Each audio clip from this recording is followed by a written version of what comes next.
Assalamualaikum warahmatullahi wabarakatuh. Halo anak-anak, selamat pagi.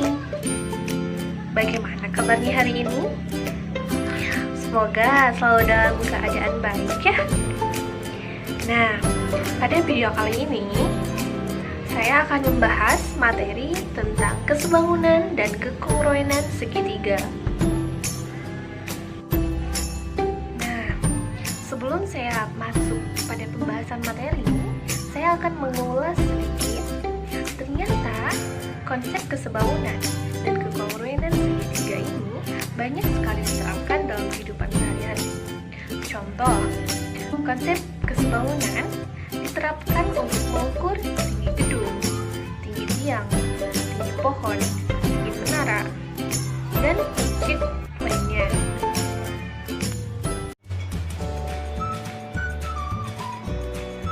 Kesebangunan dan kekongruenan segitiga.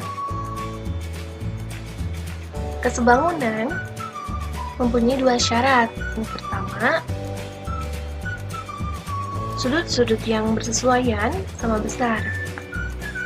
Yang kedua, panjang sisi-sisi yang bersesuaian mempunyai perbandingan yang sama. Nah, seperti gambar ini ya, segitiga ABC dan segitiga VGR. Lalu, kesebangunan itu mempunyai tiga bentuk. Bentuk yang pertama, sebuah segitiga siku-siku ABC dengan sudut siku-siku di B dan memiliki sebuah garis tinggi pada sisi AC dan siku-siku di D. Kuadrat sisi BC sama dengan hasil kali panjang sisi CD dan panjang sisi CA. Nah, persamaan rumusnya bisa dilihat seperti ini ya. Jadi BC kuadrat sama dengan CD dikali CA. Nah, rumus ini diperoleh menggunakan kesebangunan. Kita perhatikan segitiga BDC dan segitiga ABC. Nah, melalui persamaan sisi-sisi yang bersesuaian akan didapatkan sebuah persamaan. Seperti ini, sisi tegak segitiga ABC per sisi tegak segitiga BDC sama dengan sisi miring segitiga ABC per sisi miring segitiga BDC. Sisi tegaknya yaitu BC per CD. Lalu sisi miringnya CA per CB. Nah, lalu kita kali silang. BC dikali BC yaitu BC kuadrat, CA dikali CD. Jadi, BC kuadrat sama dengan CD dikali CA.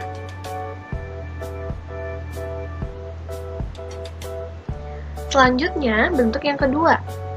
Segitiga siku-siku ABC dengan sudut siku-siku di B dan memiliki sebuah garis tinggi pada sisi AC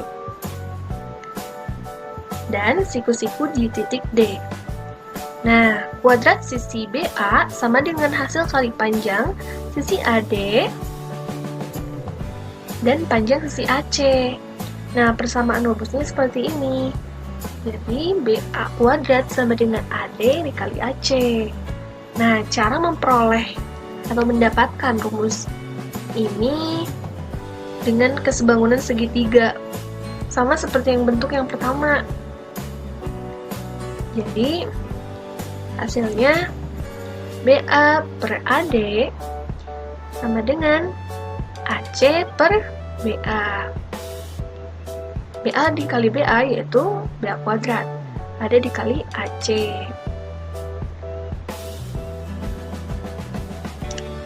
Selanjutnya, bentuk yang ketiga, segitiga siku-siku ABC dengan sudut siku-siku di B dan memiliki sebuah garis tinggi pada sisi AC dan siku-siku di titik D. Kuadrat sisi BD sama dengan hasil kali panjang sisi AD dan panjang sisi CD. Nah, persamaan rumus kesebangunan pada segitiga bentuk yang ketiga ini dapat dilihat seperti ini. Jadi BD kuadrat sama dengan AD dikali DC. Berarti cara memperoleh ini sama seperti yang tadi saya jelaskan. Jadi, DC per BD sama dengan BD per AD. BD dikali BD yaitu BD kuadrat, AD dikali DC. Jadi hasilnya BD kuadrat sama dengan AD dikali DC. Selanjutnya contoh soal. Perhatikan gambar di samping. Nah, di sini ada segitiga ya. Pertanyaannya, pada gambar tersebut, perhatikan KM adalah KM. Jawab, KM ini KM kuadrat sama dengan KN kali KL. KN di sini 15 cm, sedangkan KL 15 tambah 10 jadi 25 cm. Nah, selanjutnya 15 dikali 25 yaitu 375. Karena KM ini kuadrat, pindah ruas menjadi akar. Nah, berarti KM sama dengan akar 375. Selanjutnya, kekongruenan segitiga. Jadi, sebelum saya masuk kepada syarat-syarat kongruenan segitiga, ada konsep, yaitu yang pertama, sudut-sudut yang bersesuaian ini harus sama besar. Contoh, sudut A sama dengan sudut P, sudut B sama dengan sudut Q, sudut C sama dengan sudut R. Yang kedua, sisi-sisi yang bersesuaian sama panjang. Seperti ini tuh harus sama panjang. Nah, ini ada korelasinya dengan sifat yang pertama. Jadi ketika sudut A sama dengan sudut P, maka berlaku di depan sudut yang sama besar, maka sisinya sama panjang. Nah, di depan sudut yang sama besar, sisinya yang sama panjang, berarti ketika sudutnya A, berarti sisi yang di depannya BC. Nah, jadi sudut A sama dengan sudut P, maka sisi BC sama dengan sisi RQ. Begitupun ketika sudut B sama dengan sudut Q, maka sisi AC sama dengan sisi PR. Lalu sudut C sama dengan sudut R, maka sisi AB sama dengan sisi PQ. Nah, kesimpulannya, sifat kongruen ini di depan sudut yang sama besar, maka sisinya sama panjang. Di depan sisi yang sama panjang, maka sudutnya sama besar. Selanjutnya, syarat kekongruenan segitiga. Yang pertama, sisi atau SSS.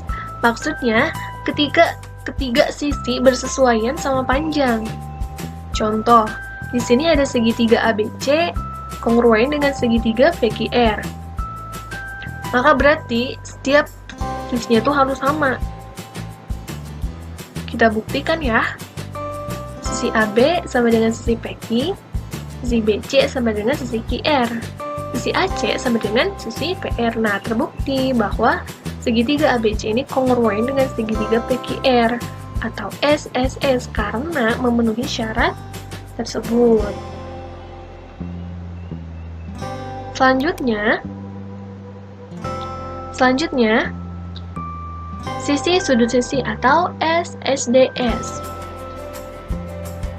Maksudnya, sudut yang sama diapit oleh sisi yang sama panjang yang bersesuaian. Contoh, segitiga ABC ini kongruen dengan segitiga VQR ketika ada sudut yang diapit oleh dua sisi. Kita buktikan ya.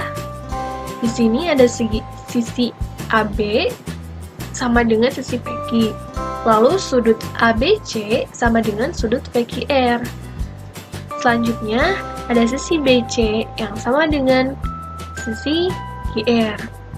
Nah, terbuktikan bahwa segitiga ABC dan segitiga VQR ini kongruen karena kita bisa melihat langsung dari gambarnya. Di sini ada sudut yang diapit oleh kedua sisi. Seperti itu. Jadi kesimpulannya, segitiga ABC ini kongruen dengan segitiga VQR karena memenuhi syarat. Yang ketiga, sudut sisi sudut atau SD, SSD. Maksudnya, sisi yang sama panjang diapit oleh dua sudut yang bersesuaian. Contoh, segitiga ACB ini kongruen dengan segitiga VRQ. Karena kita buktikan ya, sudut BAC sama dengan sudut QVR. Lalu sisi AC sama dengan sisi PR. Kemudian, sudut ACB ini sama dengan sudut PRQ. Maka terbukti bahwa segitiga ACB ini kongruen dengan segitiga VRQ. Nah, untuk memudahkan ya, kita bisa langsung melihat dari gambarnya, teman-teman. Jadi di sini ada sisi yang diapit oleh dua sudut. Nah, bisa disimpulkan bahwa ini segitiga BAC dan segitiga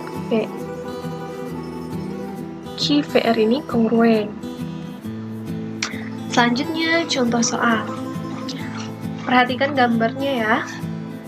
Pertanyaannya, agar segitiga ABC ini kongruen dengan segitiga PQR, maka tentukan nilai X. X di sini. Nah, dua segitiga dikatakan kongruen jika semua sisi yang bersesuaian yang sama panjang. Masih ingat kan? Syarat yang pertama yang saya jelaskan tadi.